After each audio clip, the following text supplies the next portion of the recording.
থাকবে, ইফ থাকবে, so that that থাকবে, রিলেটিভ প্রোনাউন যুক্ত থাকবে, যুক্ত সময় নির্দিষ্ট বাক্য থাকবে। এগুলো থাকলে শান্ত আমরা বলি শান্ত হচ্ছে কমপ্লেক্স বাক্য। এই বাক্যগুলোকে আমরা কিভাবে সরল অথবা সিম্পল বাক্যে পরিণত করব সেই বিষয়ে আজ আমি আলোচনা করার চেষ্টা করব ইনশাআল্লাহ। এখানে আমি বোর্ডে look at the white board, এখানে আমি বোর্ডে লিখেছি কমপ্লেক্স সিম্পল। প্রথম রুল যেটা লিখেছি সেটা হচ্ছে সো দ্যাট যুক্ত বাক্য। আমরা জানি সো দ্যাটটা হচ্ছে কমপ্লেক্সের একটা চেনার উপায় বা কমপ্লেক্সের একটা চিহ্ন। তা সো দ্যাট যুক্ত যদি কোনো বাক্য থাকে সেই বাক্যটাকে আমি সিম্পল করব কিভাবে। এখানে আমি কঠোর লিখেছি সো দ্যাট এর স্থানে টু বসে, তাহলে সো দ্যাট যেখানে থাকবে সেখানে টু বসবে এবং সো দ্যাট এর পরের ক্লোজের মূল ভাব, অর্থাৎ সো দ্যাট এর পরের যে ক্লোজটি থাকবে সেই ক্লোজটি মূল ভাব থেকে বাকি অংশ, আর প্রথম থেকে সব ঠিক থাকে।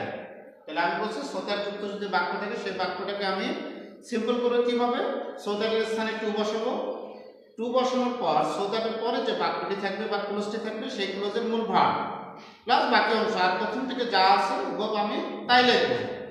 ফর এক্সাম্পল আমি একটা উদাহরণ লিখেছি, the government has taken some steps against price hike so that we can buy necessary things easily.